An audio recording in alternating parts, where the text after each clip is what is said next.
Lily moved into my apartment after 10 months together. At first, it felt like a dream, waking up beside her every morning. She called me her rock, her safe place, her future. I believed her, every single word. The first few months were good, almost perfect. Then small things started to change. She stopped offering to pay for groceries. Bills arrived, but her wallet stayed closed. When I brought it up, she smiled sadly. She said her money was tied up in her business. She was building her brand, always networking, always online. Her real estate license hung on the wall like decoration. Most days, she stayed home scrolling through Instagram. I told myself she just needed time. That success doesn't happen overnight. Love makes you blind and patient at the same time. I worked longer hours, thinking I was helping us both. Every extra shift meant another bill covered. Rent, utilities, gas, groceries, insurance. All under my name. When I looked at my bank account, the numbers shrank fast. But she always had a reason, always a promise of change. She'd kiss my cheek and say, "You'll see, it'll all pay off." And I wanted to believe her. She had that voice that made doubt feel like betrayal. She said she was stressed about her mother. Her mom, Karen, was getting sick, losing her memory. She needed help paying for care. Lily cried when she told me, shaking hands, trembling voice. She said it was temporary, just until things got better. I said yes, before she even finished the sentence. Each month I wrote the checks. $5,000, $6,000, $8,000. I marked everyone as loan on the memo line. It made me feel secure, like I still had control. But I didn't. She spent weekends dress shopping for a wedding we couldn't afford. She talked about venues, champagne, and destination parties. Her dream wedding kept growing while my savings vanished. Still, I couldn't say no. Every time I tried, she'd look at me like I broke her heart. I told myself love was about sacrifice.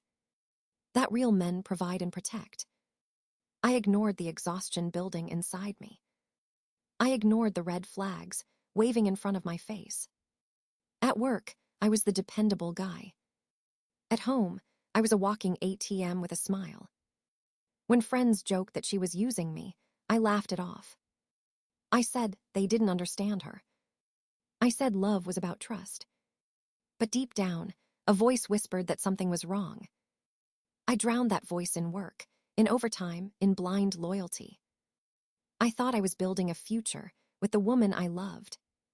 In reality, I was financing her lies. Every dollar I spent bought her comfort, not commitment. And I didn't know that the person she comforted most wasn't me. My family was the kind that preached love but practiced debt. My parents always struggled with money, always one step behind. They lived paycheck to paycheck, hoping luck would fix everything. When they ran short, they called me. And I always answered. My father, Daniel, worked as a foreman for a small company. My mother, Linda, worked part-time in retail. They weren't bad people, just careless and soft. Then there was my younger brother, Chris.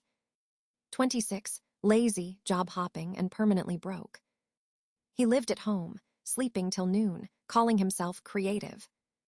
My parents treated him like a misunderstood genius. They treated me like the family bank. When I helped, they said I was doing what a good son should. When I hesitated, they called me cold. 4 years ago, Dad came to me looking desperate. He said the bank was about to take the house. 3 months behind on the mortgage, letters piling up. He promised it was temporary, just needed a little help. I loaned him $8,000. But this time, I was smarter. I wrote up a promissory note, added interest, got it notarized. He looked uncomfortable, but signed anyway. Then came another call, property taxes this time. Then Mom's surgery, then the roof, then the car. 14 loans over 4 years. Each one signed, sealed, documented. $67,000 total. Every penny came with proof, every promise recorded. But proof doesn't stop guilt. Mom said I was making things too formal. She said families don't need contracts. But families also shouldn't need rescuing every 6 months. Meanwhile, Chris contributed nothing. He showed up to dinners wearing designer sneakers. He drove a car he couldn't afford, paid with money he didn't earn. When I pointed it out, Dad defended him. He's trying his best, he said. He just needs support. Support meant I paid their bills while Chris played video games. Lily heard about all this, of course. Sometimes she told me they were using me. Other times, she praised me for being loyal and generous. She was studying me, learning how much I'd give before I broke. I didn't know it then, but I was surrounded by takers. Everyone had their hands out. Everyone had a story. And I believed them all. I thought being reliable made me strong. But it only made me easy to use. I started tracking everything in spreadsheets. Every expense, every loan, every promise. I thought it meant I was in control. But what I was really doing was building a paper trail for betrayal. Every signed document would later save me. But at the time, it just felt like duty. I was the responsible one. The one who fixed problems no one else wanted to face. And while I carried their weight, they sat comfortably, calling me the lucky one. It happened on a Wednesday afternoon I'll never forget. Work had been canceled early because of bad weather. I decided to surprise Lily, maybe take her to dinner. I didn't text or call. I wanted it to be spontaneous. Her car was in the driveway when I got home. But another car was parked beside it. A beat-up black Dodge Challenger. My stomach dropped before my brain caught up. Chris's car, my brother's car. I tried to rationalize it, telling myself it was innocent. Maybe he was dropping something off. Maybe he needed to talk to her. But a part of me already knew. The front door was unlocked. The apartment was quiet except for faint noises. I walked down the hallway and heard Lily's voice. Not talking, not laughing. The kind of sound that breaks your chest open. Then I heard another voice. Chris. His voice. Saying her name like it was sacred. I didn't burst in. I pulled out my phone, hit record, and waited. 20 seconds of proof. Then I opened the door. They didn't notice me at first. My fiancé and my brother. My bed, my sheets, my home. When Lily saw me, she screamed and grabbed a blanket. Chris froze like a scared child. I stood there in silence, my hands shaking. I looked at them both, waiting for something to make sense. Nothing did. Lily spoke first. Not with guilt, not with shame. With anger. This is your fault, she said. You're never here. You're boring. You're not a real man. Her words cut deeper than the scene itself. Chris said nothing, just stared at the floor. Then she said it. Chris makes me feel alive. He reminds me what a real man is. It was like hearing a stranger speak through her mouth. I stopped recording. I'd heard enough. I told them both to get out. She started crying, begging, calling it a mistake. I gave her 30 minutes to pack and leave. Chris didn't argue. He dressed fast, head down, and left. Lily tried to talk, reaching for my arm. I stepped back. There was nothing left to say. When the door closed behind them, the silence was heavy. I sat on the couch and made a list on my phone. Every dollar, every loan, every payment. I texted my lawyer friend, asking for a referral. Civil suit, breach of contract, repayment. That night, I locked the door and changed the passcode. I took pictures of everything, the room, the clothes, the mess. I saved the recording in 3 different places. I downloaded every bank statement. Then I called my father. He told me not to do anything rash. He said, family is family. I hung up. For the first time, I realized what family meant to them. It meant I gave. They took. And when they broke me, they called it love. The next morning, I called a lawyer named Janet Miller. She specialized in civil litigation and family law. I told her everything, from the loans to the betrayal. She listened quietly, taking notes while I spoke. When I showed her my documents, her eyes widened. "Most people come in with nothing but anger," she said. "You brought evidence. This is airtight." That was the first time in months I felt control again. We started with my parents. 14 promissory notes, notarized, dated, clear as day. Janet filed the first lawsuit within a week. Next came Lily, for the care home payments and expenses. Then Chris, for the $5,000 car loan. 3 separate cases, 3 betrayals on paper. When my parents got served, my father called crying. He said I was tearing the family apart. He said Mom couldn't sleep, that I was heartless. I reminded him they signed every loan. He said, "We're family, Mark, you don't sue family." I said, "You did when you chose them over me." Then I hung up. Mom left voicemails about forgiveness and faith. I didn't listen to them. I forwarded everything to Janet. Lily reacted differently. She went online, posting stories about me being abusive. She said I was punishing her for wanting freedom. Her followers believed her for a while, until screenshots surfaced. Messages between her and Chris. Janet's team subpoenaed phone records. What we found burned away the last bit of pity I had. 11 months of messages. Her calling me a walking wallet. Chris saying he'll keep paying even after the wedding. They joked about me funding their honeymoon. Those words echoed in my head for days. During the first hearing, Janet read them aloud in court. Lily's face went pale, her lawyer silent. The judge asked, "In what context is calling someone a wallet acceptable?" Her lawyer had no answer.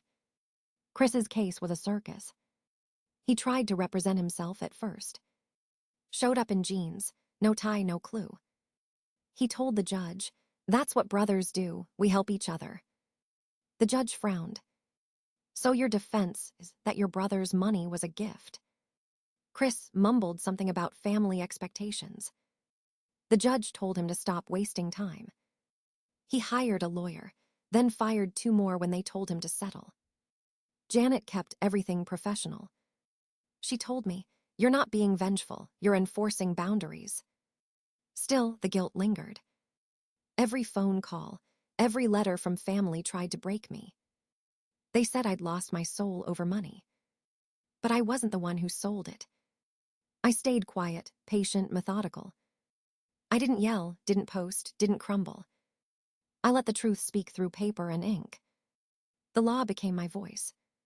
And for the first time, they had to listen. The lawsuits dragged on for more than 2 years. Every hearing felt like reopening the same wound. But slowly, the scales started to balance. My parents settled first after 20 months. They offered $30,000 to keep the family together. Janet refused. She said, "We want every dollar owed." After months of mediation, the final agreement was signed. $67,500. $1,500 per month for 45 months. If they missed a payment, we'd take their house. Dad picked up weekend shifts. Mom took a second retail job. They were exhausted, but they signed. Next came Lily. Her lawyer knew she couldn't win after discovery. The texts destroyed any defense she had left. They offered $20,000 to settle quietly. We countered with 35. After weeks of negotiation, we agreed at 32,000. She sold her car and borrowed from her mother's mortgage. $1,000 a month for 32 months. Watching her sign, that agreement felt like breathing again. She didn't cry, she didn't apologize. She just stared at the paper and signed. Then Chris. He fought the longest, out of pride and stupidity. He hired 3 different lawyers, all of them quit. The judge finally ordered him to pay the car loan plus my fees. $5,000 for the loan, $3,800 for legal costs. $900 a month for 10 months. He looked small in court, shoulders slumped, face hollow. He still wouldn't look at me. By the 28th month, all 3 cases were done. Every debt had a schedule, every betrayal had a price. I started rebuilding my life piece by piece. I bought a new mattress, threw out the old one, repainted the bedroom, cleaned every inch. It wasn't just cleaning, it was cleansing. Work became my therapy. Overtime turned into promotion. I became senior project manager, leading my own builds. The money I used to give away now stayed in my account. For the first time in years, I felt stability. Chris's car got repossessed not long after. The same Challenger I saw outside my home that day. He moved back in with my parents, broke and angry. They were all living together again, barely surviving. I heard through friends that dinner at their house was silent. My name never spoken, but always present. On the bills, on the payment reminders. Every month, a check sent to me. Every check, a reminder of their choices. Lily works in an office now, quiet and tired. No more luxury trips or fancy clothes. She pays her debt on time, every month. The same hands that once reached for me in lies now write checks that buy me peace. I don't gloat, I don't smile. Justice isn't joy, it's balance. And finally, the balance was mine again. After the last court date, silence became my closest friend. For the first time in years, no one was asking for money. No one was crying, begging, or pretending to love me for help. The noise was gone, and I could finally hear myself think. I started going to the gym 4 times a week. Every drop of sweat felt like I was washing away the past. I ran 5 miles every morning before work. It was pain, but it was mine. Work turned into something different too. Not just a job, but a purpose. I was promoted again. Trusted with bigger projects. My boss said I'd become the most reliable man in the company. Funny how losing everything made me stronger. I stopped checking social media. I didn't need to see Lily's pity posts or family drama. I learned peace isn't quiet, it's choosing what you ignore. A year later, I met someone new. Her name was Emma Carter, a civil engineer from Seattle. She was sharp, confident, and kind without trying. We met at a construction conference over coffee. She asked about my work, I asked about hers. When I told her my story, I expected her to walk away. She didn't. She said, "You did what most people are too afraid to do." We started dating slowly, no lies, no games. Everything between us was 50-50. Bills, travel, decisions, respect. No one depended on the other, and that balance felt perfect. I didn't realize how heavy my old life had been until it was gone. We moved in together 6 months ago. No drama, no shouting, just calm. She treats me like a partner, not a provider. We laugh, we cook, we plan the future without fear. I finally built a home that feels like mine. Meanwhile, the payments still come in every month. My parents have 30 payments left. Chris has almost finished his. Lily has 19 more to go. Each check arrives quietly, without words or apologies. I deposit them and move on with my day. That money doesn't feel like revenge anymore. It feels like proof I survived. Proof that kindness doesn't mean weakness. Sometimes forgiveness is letting people live with their choices. I don't hate them anymore, but I'll never let them back in my life. When people ask if I've moved on, I tell them yes. Moving on isn't forgetting. It's living better while they live with regret. Now, every morning, I wake up next to Emma. No fear, no lies, just peace. I drink my coffee, watch the sunrise, and smile. Because the past still pays me every month. And the future finally belongs to me. People keep asking if I've forgiven them. The answer is no, and it never will be yes. Forgiveness is earned, not requested. And they never earned it. They're not sorry for what they did. They're sorry they got caught. They're sorry the consequences finally found them. Every month, they pay for what they chose. Not with blood, not with tears, but with dollars. The same dollars they once took for granted.